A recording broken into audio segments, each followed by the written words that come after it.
que ya están cansaditos, pero busquen en sus Biblias, Primera de Timoteo, capítulo 5, versículos 1 al 6. Los niños, los jóvenes ya pueden salir, por favor. Primera de Timoteo, capítulo 5, versículos 1 al 6. Los niños y los jóvenes ya pueden salir.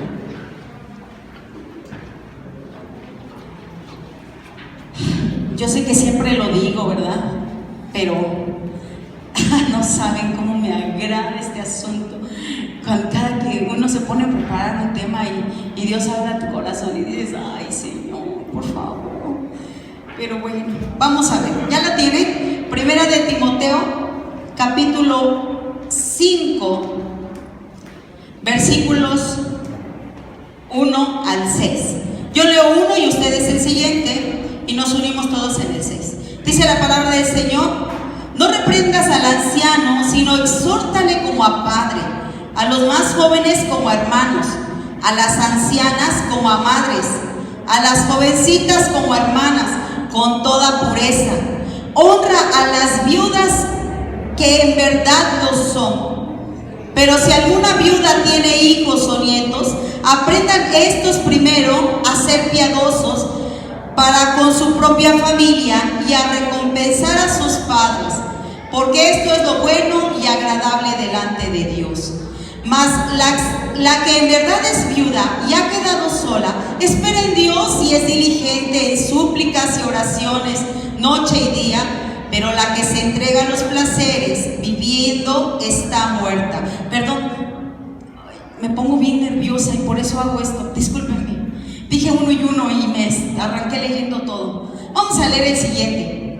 Es versículos 17 al 20. ¿Ya lo tienen? Dice: los ancianos que gobiernan bien sean tenidos por dignos de doble honor, mayormente los que trabajan en predicar y enseñar.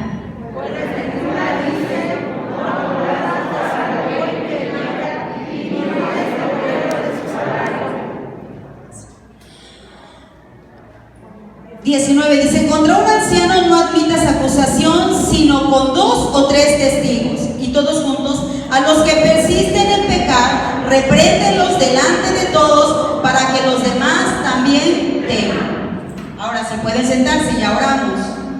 Bueno, el tema de hoy es un obrero, un buen obrero del Señor. Un buen obrero del Señor. ¿Ya lo vieron? Sí se ve, ¿verdad?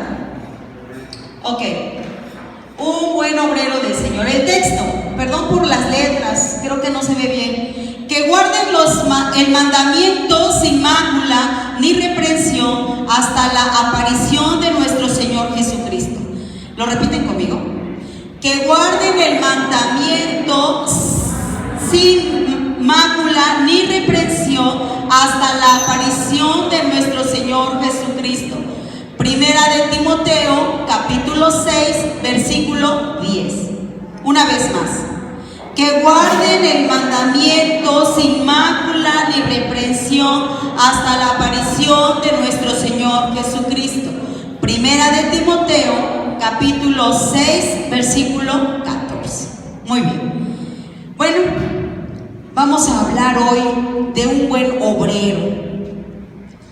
Y casi siempre, cuando me meto en conflicto en cuanto a la enseñanza, corro con mi familia y les digo, no, ya fíjense que, entonces regularmente me dan su opinión.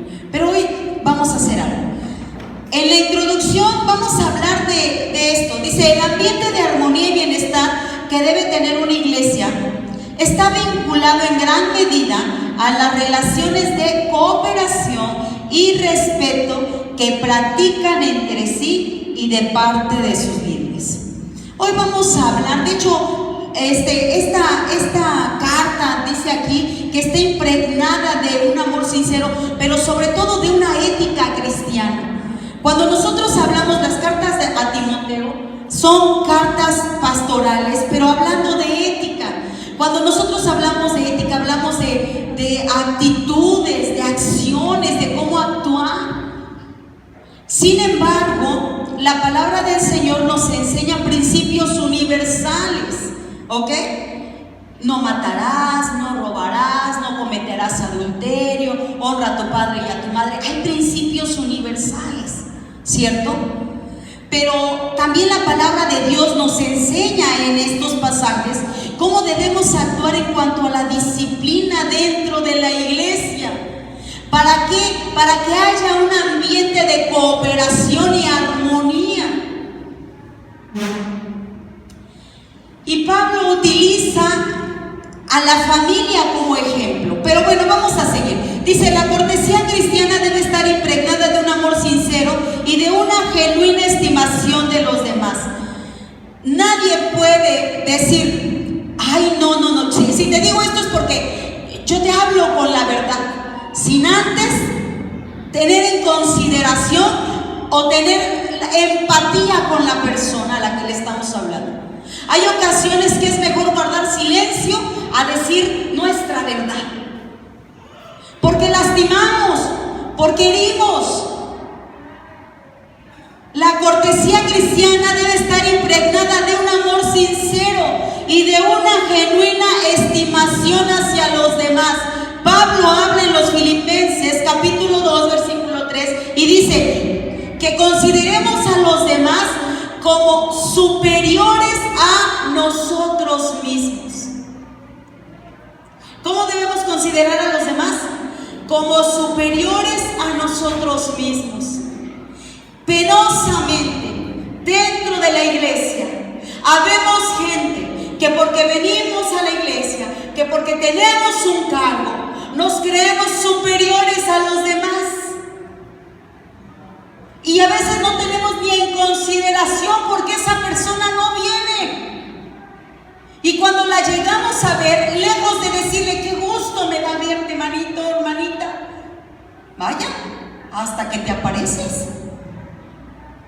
Hoy sí te dio de comer el Señor. Y uno se queda, cuánto amor hay aquí. Qué triste, ¿verdad? Pero si nosotros no aprendemos a considerarnos y a tener esa empatía en la iglesia, penosamente nuestra iglesia no va a funcionar. No va a funcionar. Y no lo digo yo, lo dice la palabra. No me voy a seguir con más preámbulo. Primero, la diversidad de los miembros de la iglesia. Hay un montón de gente que habla y de diferentes características, son niños. Pero hoy vamos a hablar del trato con las personas mayores. En la iglesia hay mucha gente mayor, ¿sabe? Por ejemplo, mi mamá tiene 88 años y en diciembre cumple 89. Y aquí está mi hermanita hermosa, y un montón de hermanas aquí grandes. Y Pablo dice en 1 Timoteo capítulo 5, dice, no reprendas al anciano, sino exhórtale como a padre. El trato con las personas mayores. No reprendas al anciano, sino exhórtale como a padre. Buscaba yo la palabra reprender. Y según el diccionario, la palabra reprender significa llamar la atención de una manera severa. De hecho, hay un vocablo que lo traduce literalmente como humillar. ¿Cuántos de nosotros tenemos a nuestros padres y le decimos, ay no, tú cállate, ni sabes? Y nos volteamos y decimos, es que ya se le va la onda. Y nuestra mamita, nuestro papito se quedan con su cara de que, ¿en serio? ¿En serio? Y no quiero pensar cómo se sienten las personas adultas. En esta semana sucedió algo en casa. Mi madre es una mujer muy activa, les digo, tiene 88 años, pero la señora les hace de comer para 10 personas sin ningún problema. Pero ella ya no tiene fuerzas, ya no las tiene. Y en esta semana estaba haciendo pollo en cacahuatado. Entonces tenía su licuadora llena, pero no tiene fuerzas ya para levantar. Entonces estaba solita en la casa. Mi hermano es invidente, él estaba en la ventana fuera de la casa, pero con ella estaban platicando. Cuando oye que grita mi mamá, le dice, ¿qué pasó, mamita? Se me cayó el vaso. Iba a ser en cacahuatado, entonces es muy grasoso. Entonces se le cayó toda, se ensució, se regó en el piso, en la barra de la cocina, y ella preocupada limpiando. Mi hermano me grita, yo vivo al lado de la casa de mi madre, Abby, ven a ayudar a mamá. ¿Qué le pasó? Algo le pasó a mamá, no me quiere decir, ven. Y ya salgo yo corriendo a verla, y todo así batido, y ella limpiando, afanada, no queriendo limpiar. 88 años. Así toda, le digo, mamacita, no te muevas, ve y báñate, métete al baño, por favor, yo termino de limpiar. Y me pongo a limpiar, ¿no? Y veo y digo, ay, mi madre agarró una jerga blanca para limpiar el cacahuatado. Y todo el piso, en serio, todo el piso, todo estaba sucio. Y ella temblaba. Cuando yo la llevo a comer a mi casa, le digo, vamos a comer, dice, no dejo de temblar, hija. Digo, a lo mejor te está bajando el azúcar, no sé, pero temblaba. ¿Saben por qué? Después no lo dijo, porque estaba preocupada.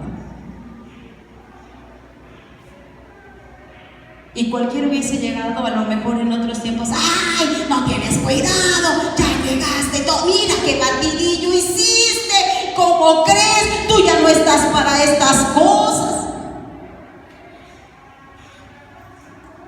Y lo dije, no lo dije enojada, Y mi esposo me llamó la atención porque ya estábamos comiendo, y así de verdad, delante de Dios se los digo, bien tranquila, le digo, es que mamita, tú ya no debes estar guisando sola, no, porque es un peligro. Imagínense, se resbala ahí en la cocina, se cae por el chile que está regado, se lesiona, o sea, es un peligro. ¿Y saben qué me dijo mi esposo? No es la forma. Lo que debiste hacer es decirle, no te preocupes, mamá, eso pasa. Para el otro que vayas a guisar, háblame y yo te ayudo. ¿Verdad? Pero eso sí ya no lo dije. ¿Sí se dan cuenta? ¿Por qué? Porque somos cómodos. Pero estoy hablando de que el apóstol Pablo dice que debemos respetar las instrucciones que siguen. Dice, forman parte de todo un catálogo registrado en las cartas pastorales con el fin de dar a los líderes un manual para una buena administración. Dice que los ancianos los debemos reprender, no, los debemos exhortar. Y exhortar significa animar. Y esa era la forma en la que yo tenía que haber hablado con mi madre, animándola, diciéndole, si quieres seguir haciéndolo, hazlo, yo te ayudo, yo puedo estar contigo, ¿cierto? Eso es exhortar. Y reprender es cuando nosotros hacemos sentir mal a la persona, que puede ser inútil. ¿Y sabes quién es la única persona que puede reprender a alguien? Cuando tú eres superior a esa persona. ¿Cuándo yo voy a ser superior a mi madre? Nunca. Y eso es algo que nosotros no hemos aprendido. Se nos hace muy fácil levantar la voz y decirle, tú no sabes. O no, a ella ni le digan. Y enfrente de la persona es lo peor del caso. Hacemos sentir a nuestros ancianos inútiles, como cosas, no como personas.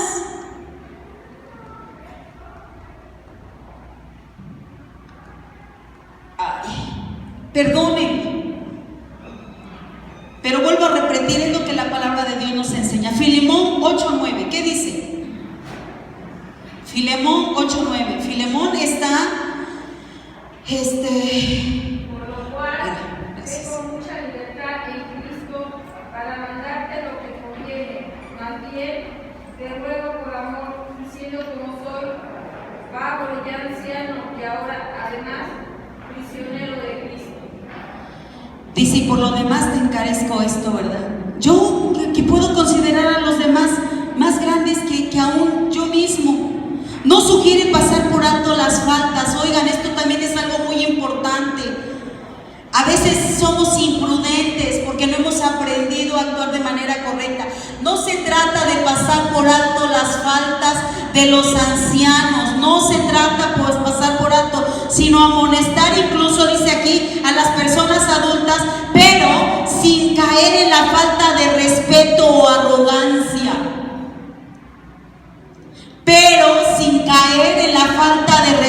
o arrogancia. Si mi madre está mal, mi responsabilidad es a lo mejor pararme y decirle: estás mal, mamita, así no es, pero sin caer en la falta de respeto o arrogancia. Qué triste. Hay una pareja de cristianos, nada más es la mamá y el hijo. Y una ocasión una vecinita me dice: qué horror es pasar por esa casa. Todo el tiempo el hijo y la mamá se gritan, pero se gritan horrible. ¿Qué testimonio damos? ¿Qué testimonio estamos dando para la gente de afuera? ¿Qué testimonios damos? Es terrible, hermano. Y déjame decirte, hermano joven, algún día vamos a ser ancianos si Dios la vida nos la presta. Porque hay igual una promesa de parte de Dios: honra a tu padre y a tu madre para que te vaya bien y los días que se alarguen. Pero si tú no lo honras, a lo mejor igual y nos morimos antes, ¿no? Es una promesa de parte de Dios. Entonces, dice aquí, añade un toque de tolerancia y se vale de la analogía de la familia. El apóstol Pablo dice: bueno, vas a reprender, vas a exhortar, hazlo con mucho cuidado, por favor. No lo hagas como si fuera cualquier gente. Dice: reprende al anciano, exhórtale. Dice: como a padre, a los más jóvenes como a tus hermanos, a las ancianas como a madre, a las jovencitas como a hermanas, con toda ¿qué? Pureza. Hace una analogía de la familia. Yo siempre lo he dicho, tengo 9 hermanos. Y a lo mejor yo me puedo enojar con cada uno de ellos porque somos diferentes, de verdad, somos bien diferentes los 9. Pero que nadie hable mal de mis hermanos. Ese es solo mi privilegio. Porque son mis hermanos. Yo los cuido, yo los protejo. Y el apóstol Pablo le dice a Timoteo: así reprende como a hermanas, como a hermanos, y a tus hermanas con toda pureza, a las jovencitas, ¿verdad? Y nos enseña cómo reprender, y hace esta analogía de la familia.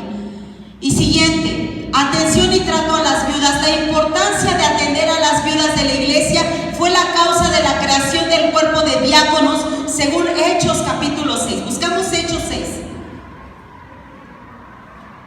¿Qué dice Hechos 6? Amén, gloria a Dios. 1 al 7. En aquellos días, como creciera el número de los discípulos, hubo murmuración de los griegos contra los hebreos de que las viudas de aquellos eran desatendidas en la distribución diaria. Entonces los 12 convocaron a la multitud de los discípulos y dijeron: no es justo que nosotros dejemos la palabra de Dios para servir a las mesas. Buscad pues, hermanos, entre vosotros a 7 varones de buen testimonio, llenos del Espíritu Santo y de sabiduría, a quienes encarguemos este trabajo, y nosotros persistiremos en la oración y en el ministerio de la palabra. Agradó la propuesta a la multitud y eligieron a Esteban, varón lleno de fe y del Espíritu Santo, a Felipe, a Prócoro, a Nicanor, a Timón, a Pármenas, a Nicolás, prosélito de Antioquía, a los cuales presentaron ante los apóstoles, quienes orando les impusieron manos. Pero lo que sigue dice: y crecía la palabra del Señor, y el número de los discípulos se multiplicaba grandemente en Jerusalén. También muchos de los sacerdotes obedecían a la fe. Ay, Dios, acaba de suceder algo realmente triste. Y yo estoy hablando de la iglesia que conozco, porque puedo asegurarles que hay más en el movimiento, en nuestro movimiento. Me refiero a la Iglesia Universal de Dios. Murió un pastor joven, bueno, no tan joven, pero era mi amigo, entonces por eso siento que era joven. Murió él y dejó a su esposa con 2 niños. Y aquí en la iglesia tuvimos otro caso, ¿verdad? Nuestra hermana María, esposa de nuestro hermano Rogelio Martínez. Y no tenemos como iglesia un método para suplir la necesidad de nuestras viudas. No existe. No existe. Si traer algo para la despensa nos cuesta trabajo, yo le preguntaba eso al Señor: Ay, Señor mío, ya vengo yo, ay, Señor mío. Ahora imagínate ver a una viuda dar un sustento para atender a 2 niños, para atender a 2 jóvenes con problemas de discapacidad. No lo tenemos. Y Pablo habla acerca de esto y dice: hermanos, es importante honrar a las viudas. Dice, era mucho más que ofrecerles respeto, era proveerles sustento. En el versículo 5 te dice, bueno, la que de verdad sea viuda. Si ustedes ven ahí, dice en el versículo 5:5, dice, ay, perdón, ya estoy en esto. En Timoteo, dice, mas la que en verdad es viuda y ha quedado sola y espera en Dios y es diligente en súplicas y oraciones día y noche. ¿Por qué hace hincapié en esto? Porque no a todas va a sostener. ¿Por qué no va a sostener a todas? Porque ahí, si ustedes leen los siguientes versículos, dice, las que sean viudas y tengan hijos, pues que los hijos la sustenten. ¿Por qué? Porque tú no puedes dar afuera lo que no has dado en casa. Mi madre es viuda, tiene 9 hijos. Imagínense que yo le diga a la iglesia, ay, mi madre es una viuda viejita. La iglesia puede ver por ella. ¿Sería correcto? ¿Daría buen testimonio? No, definitivamente no. ¿Por qué? Porque la labor es de quién, de los hijos, de los que estamos en casa. ¿Qué dice? Honra a tu padre y a tu madre. Marcos capítulo 7. Por favor, no sean malitos. Les voy a pedir de una manera bien atenta que me ayuden con las citas, porque ahorita les voy a dar muchas citas. Marcos capítulo 7, versículos 10 al 13. Como si fuera esgrima bíblico.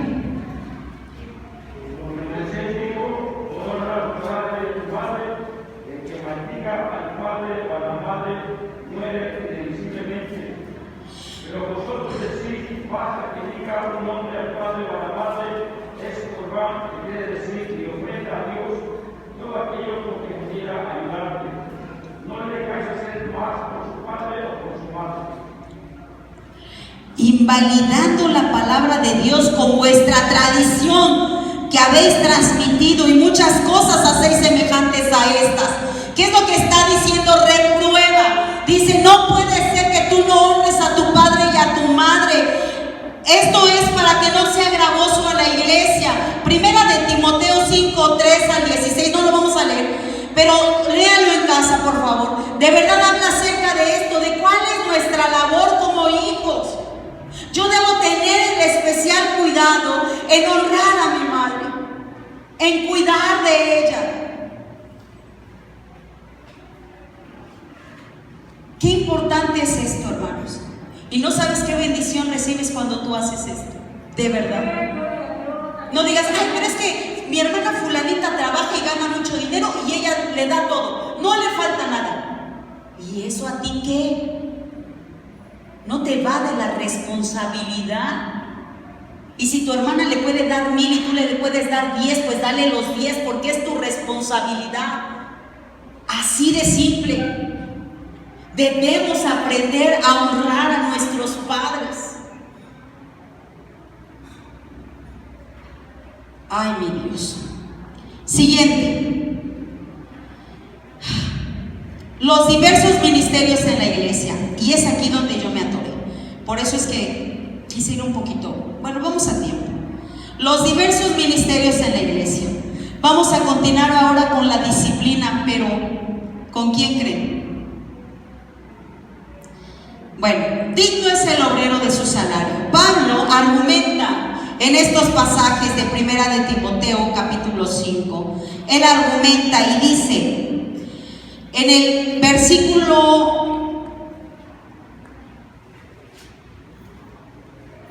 16, si algún creyente, perdón, 17, los ancianos que gobiernan bien sean tenidos por dignos de doble honor.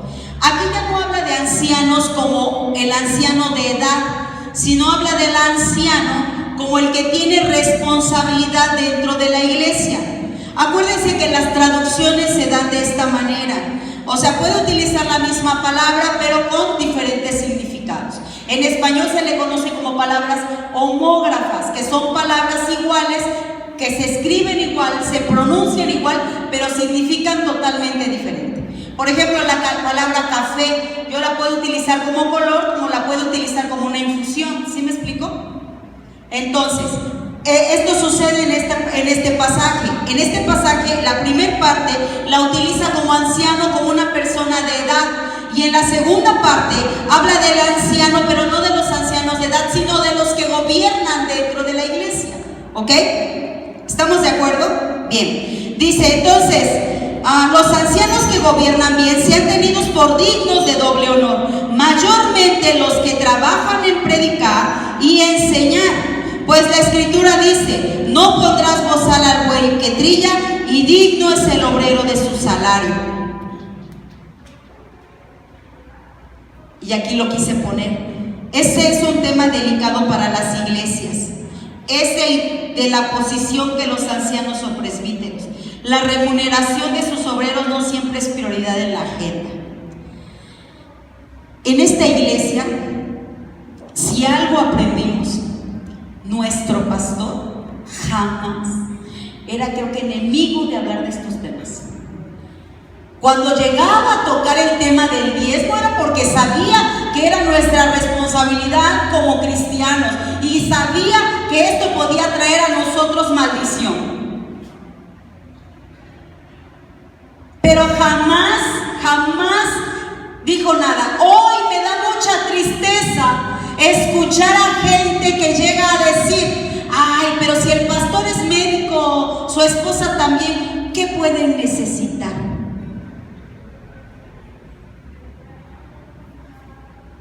Y entonces agarras tu diezmo y vas y lo entregas.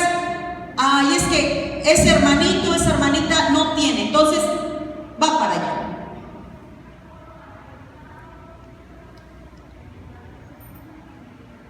¿Es eso correcto? El obrero es digno de su salario.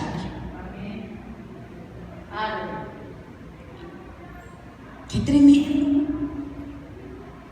Y a veces no logramos entender esto.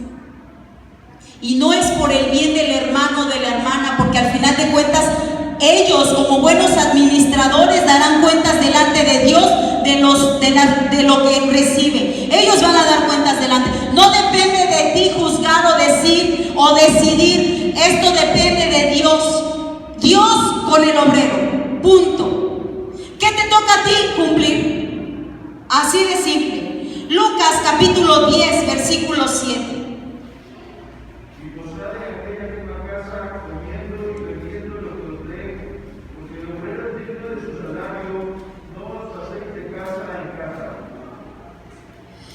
Santo Dios. Corintios, 1 de Corintios 9, 4 al 14, no lo vamos a leer. De hecho, yo en un martes les enseñaba esto acerca del dar y hablábamos de una manera muy amplia acerca de lo que Dios demanda de nosotros con respecto a la economía.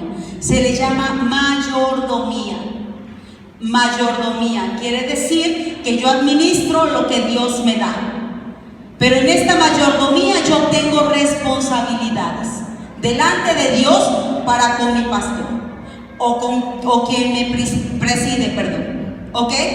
En un principio en el Antiguo Testamento Dios lo pidió. Los levitas, fíjense, en este pasaje que acabamos de leer de Lucas 10, si lees un versículo antes te lo voy a agradecer. Lucas 10, 17, ¿verdad? Fue el que leímos. Dice,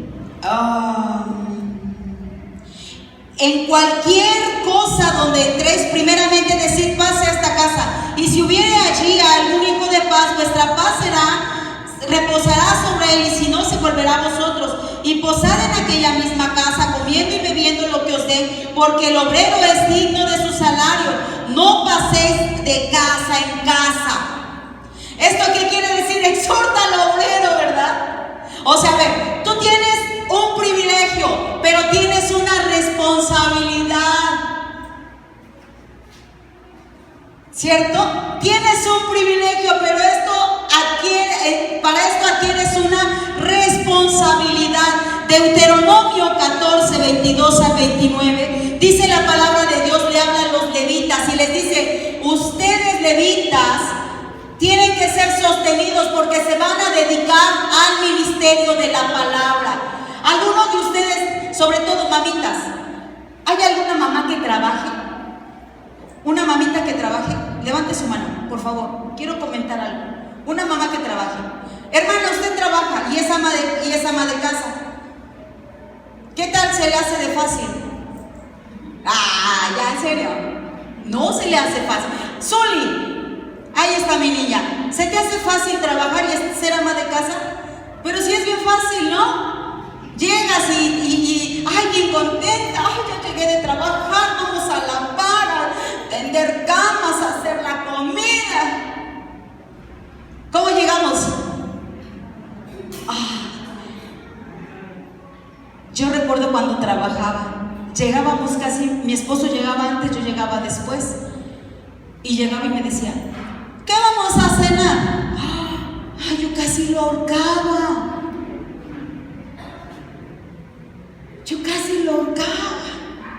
Siempre me ha gustado usar tacones. Imagínate, desde las 8 de la mañana hasta las 6, 8 de la noche con tacones, dando clases todo el día porque me encantaba mi trabajo. Y llegaba yo y me decía: ¿qué vamos a cenar?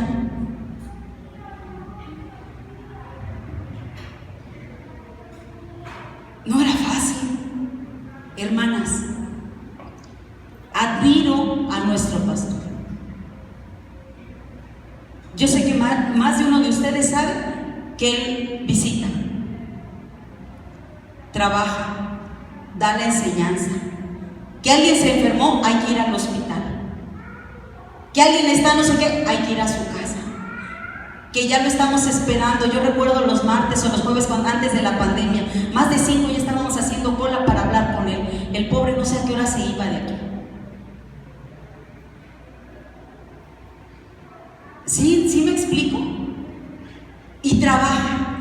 Y entonces tienes abrumada la situación de tu trabajo y ahora tienes que estar pensando en la iglesia. Y el apóstol Pablo dice: en muchas ocasiones muchos talentos se pierden de la predicación. ¿Por qué? Porque tienes que estar trabajando y tienes que estar ministrando. Hermano Gabriel, ¿cuántas veces no se te hizo tarde, verdad? Voy a tocar, y salía del trabajo corriendo y llegaba con la mochila sin comer, sin nada, porque iba a ministrar. Cuando una persona se dedica a esto, ya está orando media hora antes y ya está entregada al Señor, vamos a ministrar la alabanza. Y a veces nos atrevemos a criticarlos, pero no sabemos todas las estiras y aflojes que ellos tienen que hacer para estar aquí. ¿Por qué? Porque no hay un fondo de sustento para un obrero de tiempo completo.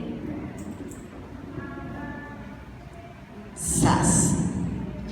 Bueno, ahora, criterios disciplinarios contra un obrero. Y es aquí donde yo quiero leer todo tal cual. Fíjense, la misericordia de Dios alcanzó al ser humano, como dice el escritor de Hebreos. No socorrió a los ángeles, sino que socorrió a la simiente de Abraham. Eso dice Hebreos 2:16. Ciertamente el trato de Dios con el frágil género humano, al que Pablo llama vasos de barro, en 2 de Corintios 4:7. Pero tenemos este tesoro en vasos de barro, para que la excelencia del poder sea de Dios y no de nosotros. Dios se ha tomado este riesgo, confiar un tesoro tan valioso como su evangelio en instrumentos tan frágiles como vasijas de barro. Con relación a los obreros, a los errores en que incurren los obreros del Señor, Pablo propone seguir la fórmula establecida en la antigüedad. Con relación a los errores o a los pecados de los obreros de los obreros del Señor. Es una línea tan delgada, tan frágil, pero tan cierta. ¿Cuántos de nosotros no hemos visto a un siervo de Dios caer? Lo peor del caso es que no los levantamos. Dice la palabra de Dios que ha sido puesto esto en vasos de barro. Somos susceptibles a fallar, hermanos. Me gusta mucho hablar con los jóvenes siervos, con los siervos que son jóvenes. Los veo con tanta energía que, yo doy clases en el instituto, yo trabajo, yo pastoreo, yo. Y siempre les digo lo mismo: no creas que porque haces mucho trabajo dentro de la iglesia significa que estás haciendo las cosas bien. Te voy a decir por qué. Porque luego dices: tengo que ir a predicar, ya no hiciste tu devocional como tenías que hacerlo. O ya te llegaron a visitar y ya no oraste como tenías que hacerlo. Y entonces tu vida espiritual va menguando. Y Satanás, ¿qué dice la palabra de Dios? Que anda como león rugiente buscando a quien devorar. Le he agradecido a mi pastor y se los digo hoy a ustedes. Me invitaban a dar clases en el instituto y él en esa misma semana me invitó a dar la escuela dominical aquí.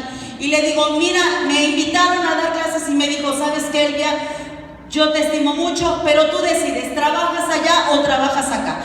Al momento yo lo vi mal. Yo dije: ay, qué egoísta. ¿Pero en qué le afecta si nada más es un día? ¿Qué tanto? Hoy yo lo entiendo. Y le digo: gracias, Dios, porque es la mejor manera de hacer las cosas. No puedes atarearte y creer que de esta manera tú agradas a Dios, porque al rato no vas a servirle como es debido.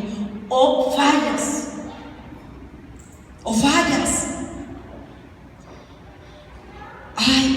Deuteronomio 19:15. Vamos a esto. Fíjense. Dice: ¿cómo vamos a disciplinar a un siervo? No se tomará en cuenta un solo testigo contra ninguno en cualquier delito ni en cualquier pecado con relación a cualquier ofensa cometida. Solo por testimonio de 2 o 3 testigos se mantendrá la acusación. Este es un principio también que nos lo dio Jesús. Si ustedes ven Mateo 18:16, por favor. Si no, yo se los leo. ¿Qué dice? Mateo 18:16.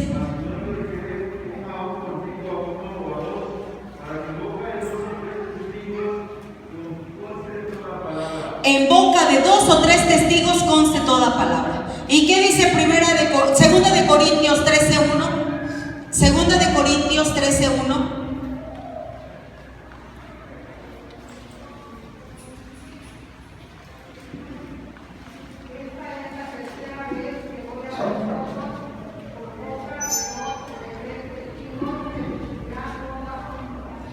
Pablo iba a tratar asuntos importantes en la iglesia y él dice: yo no los voy a tratar si no es por boca de 2 o 3 testigos. Ojo, esto es algo muy importante. Cuando alguien va a decir o hablar algo de otra persona, no puedes decir: ay, hermano Gabriel, tú que eres líder de la iglesia, fíjate que... Y el hermano Gabriel: ¡ah! ¿Cómo? Voy a ver al pastor. Hermano pastor, fíjese que fulana le dijo, que fulana le dijo. ¿Cómo? No. Menos si es una situación delicada. Estas cosas se toman cara a cara. ¿Ok? A ver, tú dices que lo viste. A ver, ven, mijita, mijito, habla este fulanito, hermanito, siervo que está ayudándome aquí. Y en boca de 2 o 3 testigos conste todo asunto. Pero ¿cuál es la respuesta, hermano? Debemos de ser equilibrados. aquí vamos. Hay una situación bien importante. Fíjense, cuando nosotros hablamos de decir, ok, vamos a disciplinar a alguien, yo les decía a ustedes, yo debo tener el cuidado de que haya otras personas, ¿ok? De que lo que yo voy a hacer no quede solo entre esa persona y yo, sino que va a haber más testigos. Ay, perdí mi hoja, aquí está. Sino que va a haber más testigos. Dice Corintios, segunda de Timoteo 4:14. Fíjense, la vida de un líder es siempre vulnerable a las sospechas y a los malos entendidos, los cuales pueden convertirse en reproches contra los que predican o enseñan. Sin embargo, no se está aquí pidiendo privilegios especiales. Ojo, no se está aquí pidiendo privilegios especiales, sino justicia en el proceso. No tenemos afuero, con los políticos, libertad de hacer lo que queramos. No se trata de eso. Dice, no se está pidiendo privilegios especiales, sino justicia en el proceso para evitar que se caiga en un linchamiento disciplinario. Santo Dios. O en el entierro de un talento sin fundamentos válidos para tanta severidad. ¿Cómo sabemos? Y es aquí donde entra mi angustia, hermanos. Lean 2 de Timoteo 4:14. Alguien que me lea 2 de Timoteo y otra persona 3 de Juan 3:9-10. Por favor.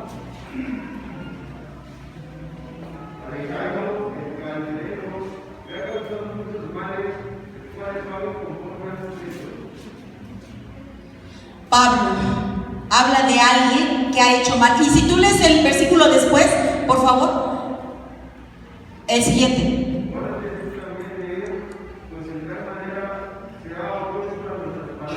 Dice, pero sigue al siguiente, por favor, ay, qué bárbara soy, ¿verdad?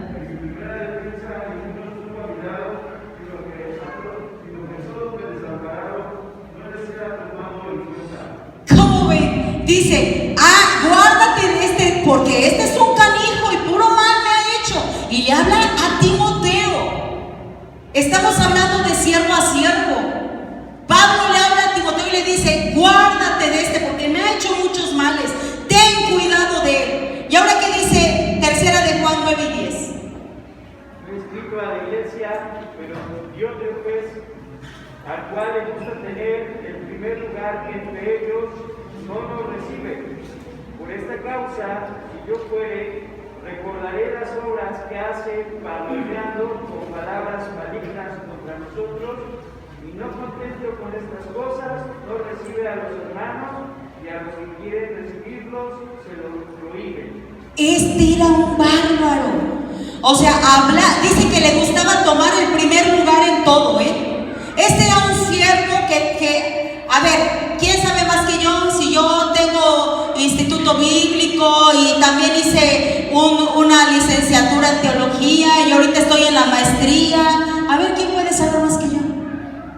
Y a Pablo le decía, a Pablo no me lo reciben aquí. No, hermano, es que es mi amigo. Si lo recibes, no vuelves a entrar a mi iglesia.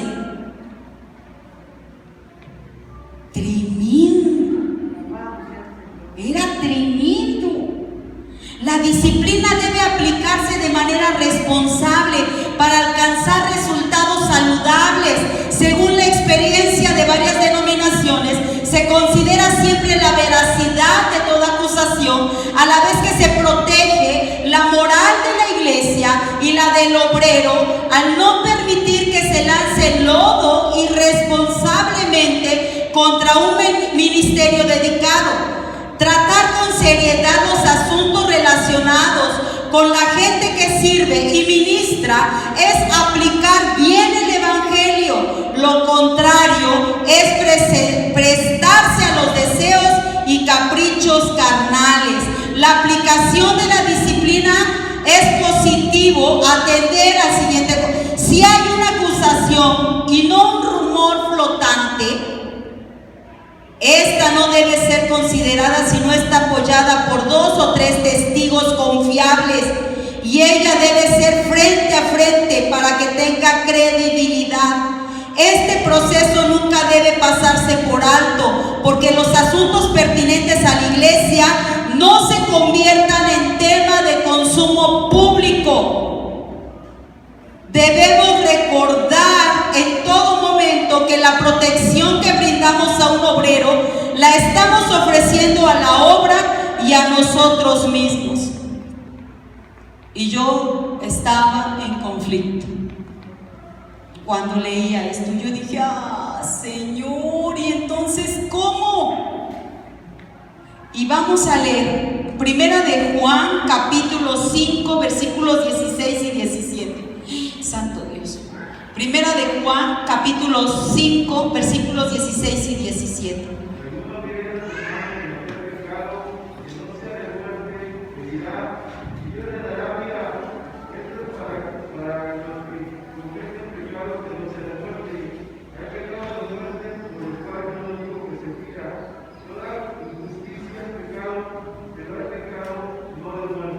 ¿Cómo ven?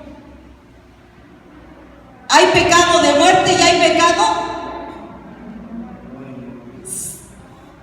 Entonces, siguiente cita, por favor. Santiago 5:20.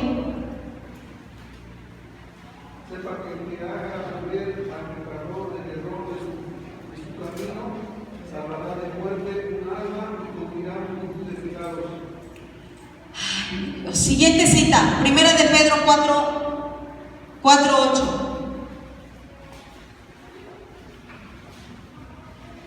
Primera de Pedro 4:8. Para los que están cerrando sus ojitos, orando, oren bien. Tener entre vosotros ferviente amor, porque el amor cubrirá multitud de pecados. Entonces, ¿cómo vamos a disciplinar? Poníamos el ejemplo. Mi esposo traía mal una muela. Y este ejemplo lo di precisamente cuando veíamos el cuerpo de Cristo en Efesios. Y traía mal una muela y me decía, está bien mal mi muela. Y le digo, ya que te la saquen. Y todos ese martes recuerdo que dijeron, no. Y yo, de verdad, lo que es ser ignorante. Yo dije, que tanto una muela, pues ya que la saquen. Y dice, o que le pongan una incrustación. Y decía, no, lo mejor no es eso, es tratar de salvarla. Porque aún si le ponen o le hacen la endodoncia, dice, no dañan una muela, dañan 3 muelas. Porque tiene que agarrarse la muela que ya está muerta, entre comillas, de las otras 2 que están al lado, para ponerle una postiza. Perdón, no, esa no es la endodoncia. Para ponerle una postiza, habría que agarrarla de otras 2. Y entonces, al paso del tiempo, no se daña una, se dañan 3 muelas. ¿Sabes qué sucede en la iglesia? Pecaste, ingrata Esther. Fuera de aquí. Aquí no puedes estar. Porque una manzana echa a perder todas. ¿Qué? O sea que si tienes mal un dedo, ¿te lo cortas? ¿O lo cuidas? ¿O lo restauras? También está el otro lado, hermanos. Sabemos quienes no queremos la disciplina. Es como un enfermo no querer la medicina. Si no se disciplina a esa persona de manera adecuada, no va a sanar y más tarde cae en el mismo problema. ¿Por qué? Porque no se apegó a una disciplina correcta. La disciplina es importante para la iglesia y para los obreros más. Porque no podemos estar desechando a los obreros como papel higiénico o Kleenex. No puede ser, hermanos. Debemos tener ese amor. Dice la palabra de Dios que el que tiene ese amor y hace regresar a ese hermano del pecado ha salvado un alma. Y nosotros somos ingratos. Bien dice esa frase, que en la iglesia cristiana es el peor de los ejércitos porque deja morir a sus soldados, no los levantamos. Ay, y ese que predicaba, y esa que decía, y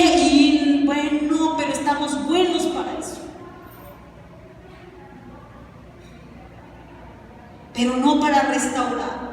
¿Y eso qué muestra? Pues simple y sencillamente lo que dije al principio: no hay amor.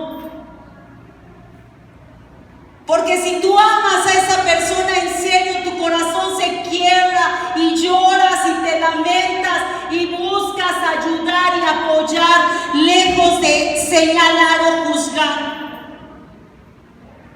Y a eso voy. Este es el tercer punto.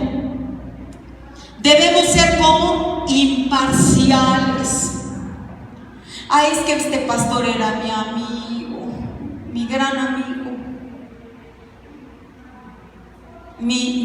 Entonces, pues como que me cae bien. A este sí lo ayudó. Ah, ya caíste tú, canijo, que me andabas juzgue y juzga. A ver, ahora ya sabes. Y me doy la vuelta y no me ayudo. Eso es ser imparcial.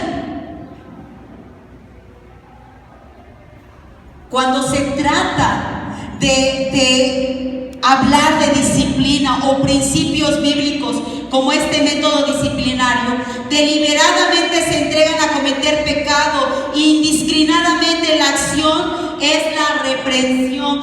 Habla en la palabra de Dios, leíamos pecados de muerte y pecados que no son de muerte. Santo Dios, yo dije, ¿cómo? Entonces podemos clasificar los pecados. No, podemos clasificar los resultados del pecado. Hay gente que peca. El jueves, de hecho, nos estaba hablando nuestro pastor de un hombre que murió y le hicieron su sepelio con pompa y todo. Era un gran teólogo. Y después de muerto salen sus trapitos a sol, que el hombre abusaba de mujeres y hacía infinidad de barbaridades. ¿Hubo arrepentimiento? No. No hubo arrepentimiento. Definitivamente, cuando no hay arrepentimiento, el pecado está latente y Dios se aparta de estos. Amén. Pero hay pecado que te puede llevar una de dos: o te lleva al arrepentimiento o te lleva al remordimiento. Y habemos mucha gente que estamos en el remordimiento todo el tiempo. Ah, ya se arrepintió, va a cambiar, y mañana vuelve a la misma. Entonces fue remordimiento, no hubo cambio. No hay cambio. Seguimos iguales. Y ahí menciona 3 ejemplos bien impactantes. La rebelión de Coré. Moisés estaba presidiendo el pueblo de Israel y Coré se levanta con otros líderes y dice: ¿y este por qué va a seguir todavía gobernándonos a nosotros? Que nada más en él está la presencia de Dios y con nosotros no. Si yo predico y los hermanos no se duermen.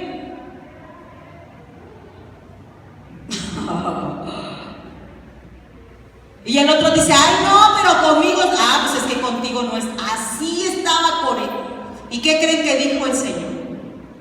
¿Saben qué pasó con la rebelión de Coré? Lean esos pasajes en casa. Dice la palabra de Dios que Moisés, me impacta este hombre. Dice la palabra de Dios que se postró a tierra y lloró y dijo: Señor, no, por favor, no acabes con este pueblo. Porque Dios estaba dispuesto a acabar con el pueblo completo y dijo: no, por favor. Y dice: bueno, ve y quita a los demás de alrededor.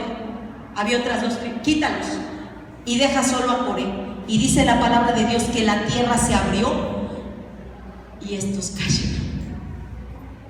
¿Y sabes qué pasó con los demás? Corrieron cuando vieron que se cayeron. No, nos va a tragar igual la tierra. Pero no se arrepintieron, porque más adelante dice la palabra de Dios que estos mismos dijeron: no, si esto hizo con Coré, ¿qué va a hacer con nosotros? Vamos a acabar con Moisés, hay que quitarlo del lugar. ¿Y qué creen que dijo Dios? Ay, estos no entienden. Y entonces dice la palabra de Dios que le dijo a Moisés: voy a mandar mortandad a este pueblo. Y el pueblo empezó a morir. Y cuando vio Moisés que el pueblo empezó a morir, que se hinca a orar y que le dice a Aarón: vete, corre, ve y ofrece ofrenda de expiación por el pueblo, ve y ofrécela. Y Moisés se arrincó y le dijo: Señor, por favor, detén la mortandad. ¿Saben cuántas miles de gentes murieron en ese momento? Está precioso ese pasaje. Pero esto es para enseñanza. Para enseñanza. No puedes levantar el dedo a la ligera. El problema de Acán hizo anatema. Josué había dicho algo y Acán, ¿qué dijo? No, a mí me gustan las cosas bonitas, y se apartó. ¿Y qué? ¿Cómo murió Acán? ¿Alguien recuerda cómo murió Acán? Apedreado. Lo apedrearon. Ananías y Zafira. En este capítulo, si ustedes leen un poquito más, un versículo antes de la cita que tienen ahí, dice que había un hombre llamado José, que le pusieron por sobrenombre Bartolomé. Este hombre era levita, y este hombre vendió sus tierras y la dio a los apóstoles. Y después la Biblia da el ejemplo de Ananías y Zafira. ¿Se dan cuenta la sabiduría de Dios? El levita no tenía, al contrario, el levita le tenían que dar por ordenanza del Antiguo Testamento. Y el primer ejemplo que ponen es que el levita vende lo que tiene, el levita José, y lo da. Y Ananías y Zafira, dice la palabra de Dios, que dijeron, le damos la mitad. ¿Y qué pasó con ellos? El castigo de Dios es una realidad. Cuando Dios al que toma por hijo lo corrige. Al que Dios toma por hijo, y si no está siendo corregido, pues piénsala, manito, piénsala, algo está pasando. Si sigues haciendo pecado tras pecado tras pecado y no pasa nada, entonces algo sucede, ¿no crees? Piénsale un poquito. Piénsale un poquito. Vino temor sobre toda la iglesia. ¿Y qué dice Timoteo aquí? A los que persisten en pecar, repréndelos delante de todos, para que los demás también teman. Te encarezco delante de Dios y del Señor Jesucristo y de sus ángeles escogidos, que guardes estas cosas sin prejuicios, no haciendo nada con parcialidad. A veces nos sentimos en el liderazgo, hermanos, esto se da, claro que se da, aquí y en todas las iglesias. Sentimos que el pastor tiene a sus favoritos. Ay, ese llega tarde y nunca lo regaña. Ay, fulanita hace esto y aquello y no le dice nada. Y conmigo está ahí como cuchillito de pan. A veces creemos esto, ¿verdad? Que hay sus favoritos. La palabra de Dios nos enseña que debe ser sin prejuicios. ¿Qué es un prejuicio? ¿Perdón?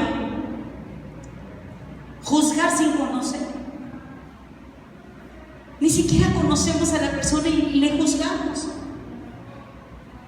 Tengo algo que me pasó a mí. Yo estuve pastoreando en una iglesia en Tehuacán, Santa María Coapan, hace muchos años. Y tenía yo un matrimonios jóvenes, muy jóvenes. Y un día llega una hermanita y me dice: hermana, estoy muy molesta porque fulanito, me anda diciendo cosas. Y al fulanito lo conocía por la esposa, no por él, por la esposa. Y sabía que era bien ojo alegre. No, pues apenas me dijo. Yo dije, sí, seguro es que sí. Ya me había dicho la esposa cómo era. Y ahora está bien y me dice, no, pues sí. ¿Ahí qué hice? Prejuicio. Fue prejuicio. Porque ni siquiera esperé a que la otra persona me dijera o diera su argumento. Yo ya di por sentado algo por algún antecedente que ya había.